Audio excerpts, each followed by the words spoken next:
साल 2013 Queensland museum के associate professor doctor Andrew रोजफेल्ड के हाथ एक स्कॉर्पियन का फॉसिल लगा। नहीं, कोई साधारण सा दिखने वाला 1 या 2 इंच छोटा स्कॉर्पियन का फॉसिल नहीं, बल्कि एक भेड़िए जितना बड़ा स्कॉर्पियन का फॉसिल। लेकिन ये इकलौता ऐसा फॉसिल नहीं था जो कि काफी अनकॉमन सा था। इनफैक्ट उन्हें बिल्लियों जितने जायंट स्पाइडर्स मिले, ऑस्ट्रिच जितने लंबे जायंट कॉकरोचेस मिले, एनाकोंडास जितने बड़े मिलीपीड्स मिले और किसी बाज जितने बड़े जायंट ड्रैगन फ्लाइज के फॉसिल्स भी मिले। और जब इन फॉसिल्स की कार्बन डेटिंग की गई तब ये सामने आया कि ये फॉसिल्स डायनासोर्स के जन्म से भी करोड़ों साल पुराने थे। मतलब जस्ट इमेजिन, डायनासोर्स के भी जमाने से पहले एक ऐसी दुनिया हुआ करती थी जहां पर ये जायंट कीड़े मकोड़े राज किया करते थे। So let us find out. Well, आज से करीबन 600 साल पहले स्पेस से हमारी पृथ्वी कुछ ऐसी दिखाई देती थी, पहचान में भी नहीं आ रही है, right? Well, and that's because तभी सारे कॉन्टिनेंट्स एक दूसरे के साथ चिपके हुए थे और दुनिया में सिर्फ एक बड़ा सुपर कॉन्टिनेंट था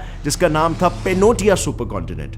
ये मैं पैंजिया से भी पहले की बात कर रहा हूं। अब at the same time internally पृथ्वी पर जमीन पूरी तरीके से बंजर थी, ना कोई जानवर, ना कोई पेड़, ना जीवों को जिंदा रहने के लिए एक परफेक्ट एटमॉस्फेयर। उस वक्त हमारे पृथ्वी के पास एक एटमॉस्फेयर तो था, एक रूडिमेंट्री, एक बेसिक सा एटमॉस्फेयर, लेकिन उसमें ओजोन लेयर लैक हो रहा था और इसी वजह से यूवी रेज डायरेक्टली अर्थ में पेनिट्रेट कर पा रहे थे।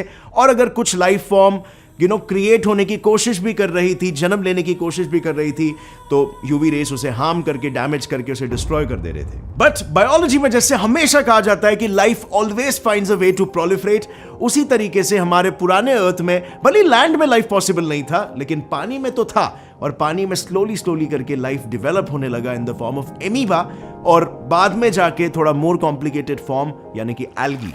And now, as we all know, algae एक टिपिकल प्लांट है और वो एनर्जी प्रोड्यूस करने के लिए एक ही टेक्निक को यूज करता है, which is yes, photosynthesis. So simple, जैसे कि हमें पता है फोटोसिंथेसिस का बाय प्रोडक्ट होता है ऑक्सीजन। अब जैसे जैसे पानी में एल्गी फॉर्मेशन का रेट बढ़ते जाएगा वैसे वैसे ही ऑक्सीजन लेवल्स भी इंक्रीज होने लगेंगे। और अब क्योंकि पानी के मुकाबले ऑक्सीजन गैस लाइटर गैस है और इसीलिए वो ओशन सरफेस से एटमॉस्फेयर में मिक्स होते गया और धीरे धीरे वक्त के साथ साथ लाइफ इवॉल्व होती गई। इस प्रोसेस से single celled organisms multi cellular organisms में तब्दील हो पाए और देखते ही देखते आज से कुछ 530 मिलियन ईयर्स पहले हमारी दुनिया के ओशंस बहुत सारे डिफरेंट लाइफ फॉर्म्स से काफी कम टाइम में ही भर उठे, जैसे कि arthropods, molluscs, worms, sponges, echinoderms, Pikaia, Anomalocaris, Wiwaxia, Hallucigenia etcetera, जिसकी वजह से रिसर्चर्स ने इस पीरियड को नाम दिया द कैम्ब्रियन एक्सप्लोजन। ये एक ऐसा पीरियड था जब इस पृथ्वी पर शिकार और शिकारी दोनों का जन्म हो चुका था और इसी के साथ ही एक फूड चेन भी एस्टैब्लिश होना शुरू हो गया। You see, इस समय समुद्र की सतह एल्गी और मॉसेस से भरी हुई थी जिस पर गुजारा करते थे ट्राइलोबाइट्स यानी कि क्रैब्स की तरह दिखने वाले और रहने वाले जीव। ये जीव उस वक्त भी आज के जमाने के क्रैब्स की तरह ही साइज में हुआ करते थे और इस पर शिकार किया करते थे जायंट श्रिम्प्स, एनोमैलोकैरिस, जिनका साइज 200 सेंटीमीटर जितना बड़ा हुआ करता था, यानी लगभग एक 6.5 फीट लंबे इंसान जितना। अब ऑब्वियसली उस जमाने में जो मैजिकल बायोडाइवर्सिटी अपीयर करी थी, that was not here to stay permanently. In fact, इस पूरे ब्रह्मांड का जो कोर प्रिंसिपल है, जो फंडामेंटल प्रिंसिपल है, that is nothing but evolution. Evolution आपको हर जगह पे दिखेगा, बायोलॉजी में भी, केमिस्ट्री में भी, फिजिक्स में भी, हर जगह पर चीजें इवॉल्व होती है because motion and time is everywhere in this universe, right? अब फ्रेंड्स, वीडियो में आगे बढ़ने से पहले मैं आपको मिलाना चाहूंगा मेरे सब्सक्राइबर के साथ जो हमें मिलने आए थे और एक बहुत ही एक्साइटिंग गुड न्यूज है जो वो हमारे साथ शेयर करने वाले हैं। Hello everyone, I am Anshif Tajuddin. मैं आपका एक रेगुलर सब्सक्राइबर हूँ। I am a graduate in bachelors of engineering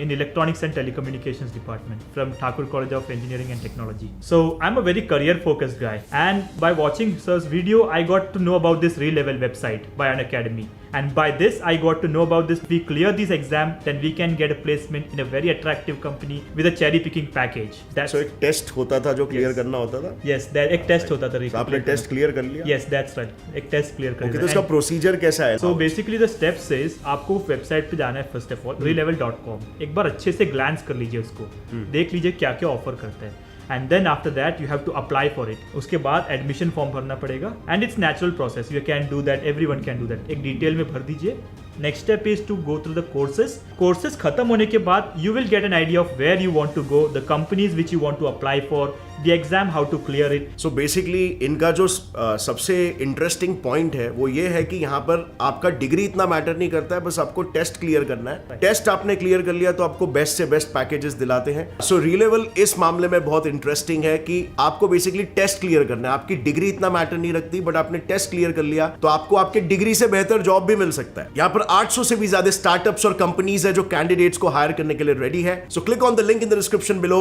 appear for the test and reshape your career. But उस पीरियड में कुछ ऐसा हुआ कि अचानक से एवोल्यूशन बहुत ज्यादा फास्ट हो गया. I mean, वो जमाने में भी एवोल्यूशन हो रहा था और आज भी हो रहा है, लेकिन आज के कंपैरिजन में वो एवोल्यूशन बहुत ही ज्यादा फास्ट होने लगा. सो उसके पीछे रीजन क्या था? वेल, इस चीज के पीछे काफी सारे साइंटिस्ट अभी भी रिसर्च कर रहे हैं कि वो एग्जैक्ट लिंक क्या था कि एवोल्यूशन इतना ज्यादा स्पीड फास्ट हो गया. और इसीलिए इस पीरियड का नाम भी पड़ा है द कैम्ब्रियन एक्सप्लोजन, यानी एक छोटे से पीरियड में एक्सप्लोजन ऑफ स्पीशीज होने लगे. सो पृथ्वी में सिचुएशन कुछ इस तरह था कि लाइफ रैपिडली इवॉल्व भी हो रही थी और उसे सरवाइव कराने के लिए जरूरी ऑक्सीजन भी भरपूर मात्रा में मौजूद था. लेकिन पानी के बाहर अगर आप नजर घुमाते तो जमीनें अभी भी बंजर थी. कैम्ब्रियन एक्सप्लोजन के करोड़ों साल बाद भी सभी लिविंग ऑर्गेनिजम्स और प्लांट्स पानी के अंदर ही पनप रहे थे. जमीन पर प्लांट्स या एनिमल्स का कोई भी नामो निशान नहीं था, घास का एक तिनका तक नहीं था. और इसके पीछे का रीजन क्या था हमने कुछ ही टाइम पहले डिस्कस किया. वेल यस, सन की हार्मफुल यूवी रेडिएशन. लेकिन आज से करीब 460 मिलियन साल पहले फाइनली ओजोन लेयर बनके रेडी हो चुका था because of all that extra oxygen. यानी कि अब लाइफ वाटर से लैंड पर इजीली ट्रांजिशन कर सकती थी, अपने प्रेडेटर्स से बच के सरवाइव कर सकती थी. लेकिन उस समय तक जैसे हमने जाना कि बायोडाइवर्सिटी बहुत बढ़ चुकी थी, जिस वजह से शिकारियों की संख्या भी बहुत बढ़ चुकी थी.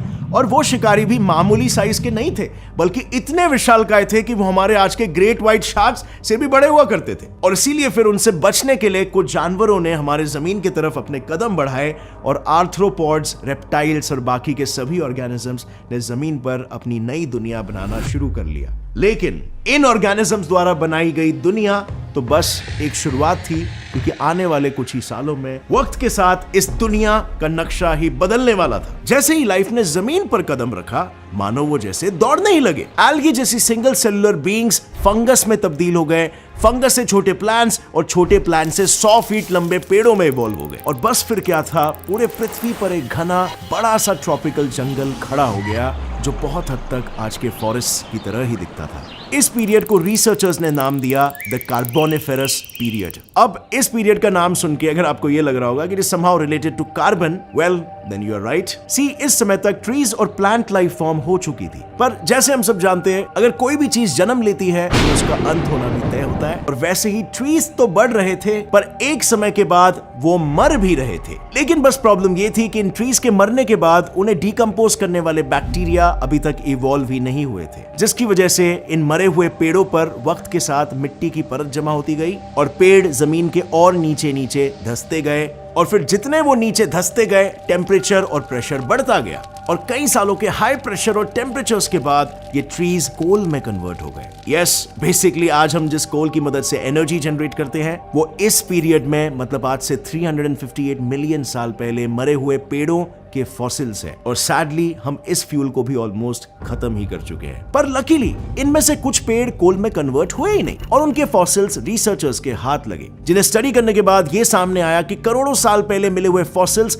आज के ट्री से काफी हद तक मिलते जुलते हैं, सिवाय एक चीज के, ट्री ट्रंक्स में दिखाई देने वाली रिंग्स. बेसिकली अगर आपने कभी वुड का क्रॉस सेक्शन व्यू किया होगा तो उसमें कई सारे रिंग्स आपको दिखाई देते हैं, कुछ इस तरह, जिनकी मदद से उस पर्टिकुलर जगह के क्लाइमेट का अंदाजा लगाया जा सकता है. मतलब जैसे ट्रीज का ग्रोथ रेट बढ़ते जाता है, उनके रिंग्स भी बढ़ते जाते हैं. सो ऑब्जर्वेशन के अनुसार ऐसा पाया गया कि अक्सर अगर ट्री रिंग्स वाइडर होते हैं तो उस रीजन का क्लाइमेट वार्म और वेट होता है, और अगर फाइन ट्री रिंग्स होते हैं तो क्लाइमेट कोल्ड एंड ड्राई होता है. पर हमें मिले हुए फॉसिल्स में कोई रिंग स्ट्रक्चर था ही नहीं. सो इसका मतलब यह होता है कि उस रीजन में सिर्फ एक ही सीजन था, लेकिन फिर भी इस कॉन्स्टेंटली ह्यूमिड ट्रॉपिकल एनवायरनमेंट में कई सारे एनिमल्स अपना घर बना रहे थे.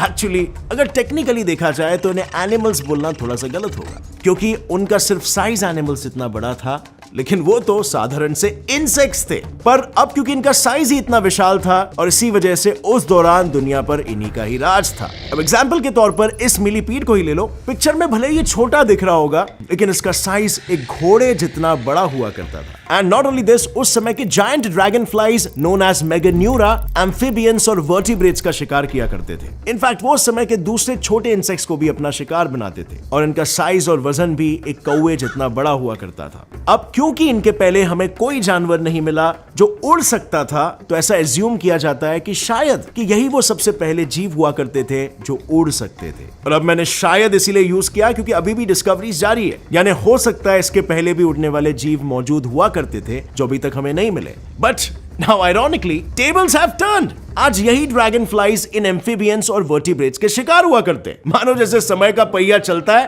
तो वक्त बदल जाता है, बट एवोल्यूशन की भाषा में इसे कहेंगे the survival of the fittest, right? और अब जैसे कि मैंने शुरू में बताया था, रिसर्चर्स को इस पीरियड के फॉसिल्स में 1 मीटर लंबे स्कॉर्पियंस का भी फॉसिल मिला है।